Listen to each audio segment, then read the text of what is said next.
Oke, Ibu lanjutkan.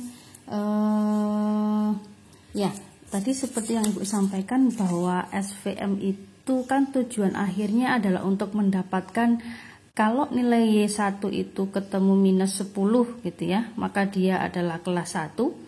Kalau setelah dihitung data yang mau dites itu nilainya adalah plus 5, maka dia adalah kelas 2. Nah, lalu bagaimana menghitungnya kan gitu. Jadi untuk melakukan decision, jadi untuk menentukan apakah data testing tersebut adalah kelas A atau kelas B, Anda dapatkan dari fungsi ini.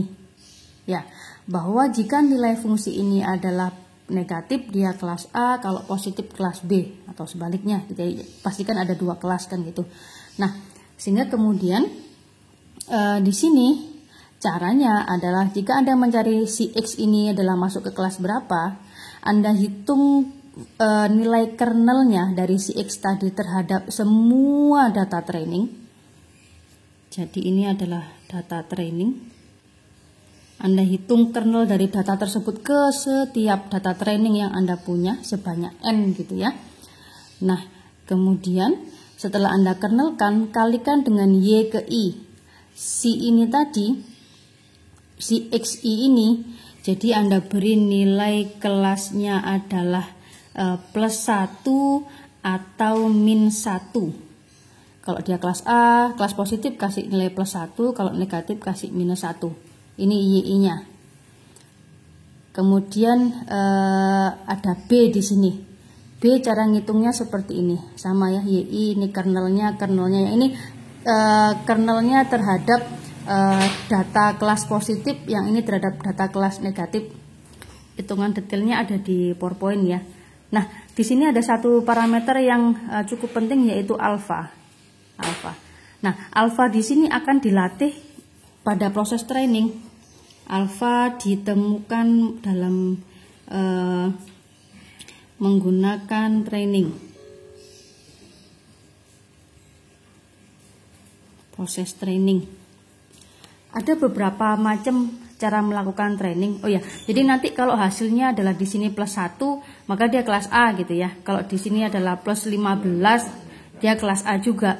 Kalau kemudian di sini adalah minus, maka dia kelas 1-nya gitu ya. Oke, nah bagaimana cara melakukan training? Ada banyak metode yang digunakan untuk mentraining si SVM ini. Ada metode pertama disebut dengan quadratic programming, atau QP. Yang kedua adalah SMO atau sequential minimal optimization.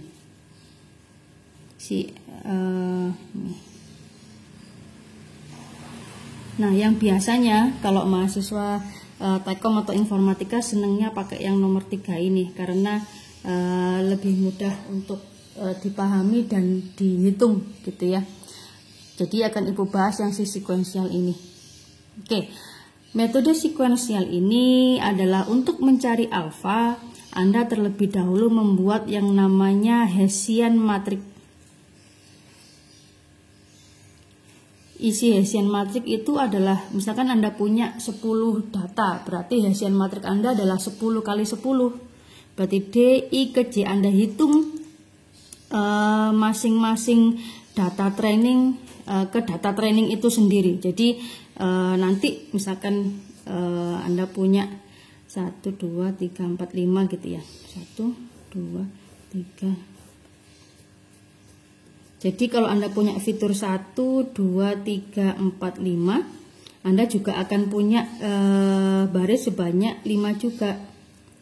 Jadi Hessian matrix Anda sifatnya adalah ya, kalau data Anda 100 berarti Hessian matrix Anda ukuran 100 kali 100. Jadi Anda hitung 1 terhadap 2, D1 terhadap 3, D1 terhadap 4 dan seterusnya. Anda buat Hessian matrix dengan cara YI, YJ. Y ini output ya. Tadi Anda isi plus 1, min 1 tergantung kelasnya apa. Dikalikan kernelnya. Kernel dari dua data yang Anda cari Hessiannya ditambah lambda kuadrat. Lambda ini parameter yang perlu Anda tentukan sendiri, dicoba-coba. Jadi SVM ini sebenarnya sifatnya trainingnya adalah dicoba, di random angkanya, kemudian dicari mana yang memberikan akurasi terbaik, gitu ya. Setelah Anda membuat Hessian matrixnya, maka lakukan yang namanya hitung E ke I, yaitu sigma dari data 1 sampai N dari Anda random dulu alfanya. Biasanya mulai dari 0 gitu ya. Anda random alfa ke I dikalikan DI ke J-nya. Jadi masing-masing Anda random nilai alfanya. Kemudian setelah ketemu EI-nya, Anda hitung deltanya. Delta E ke I. Nah, di sini adalah cari minimum dari apa? Dari maksimum antara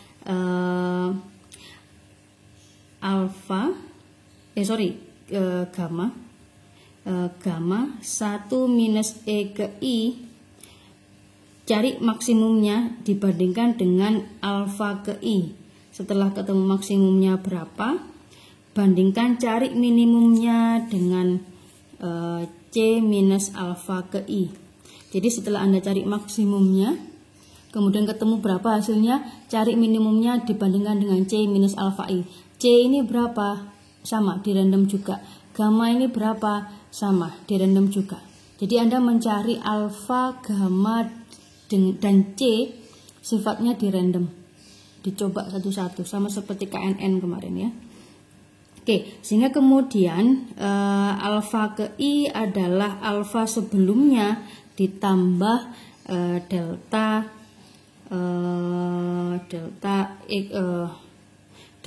E ke I-nya, gitu ya.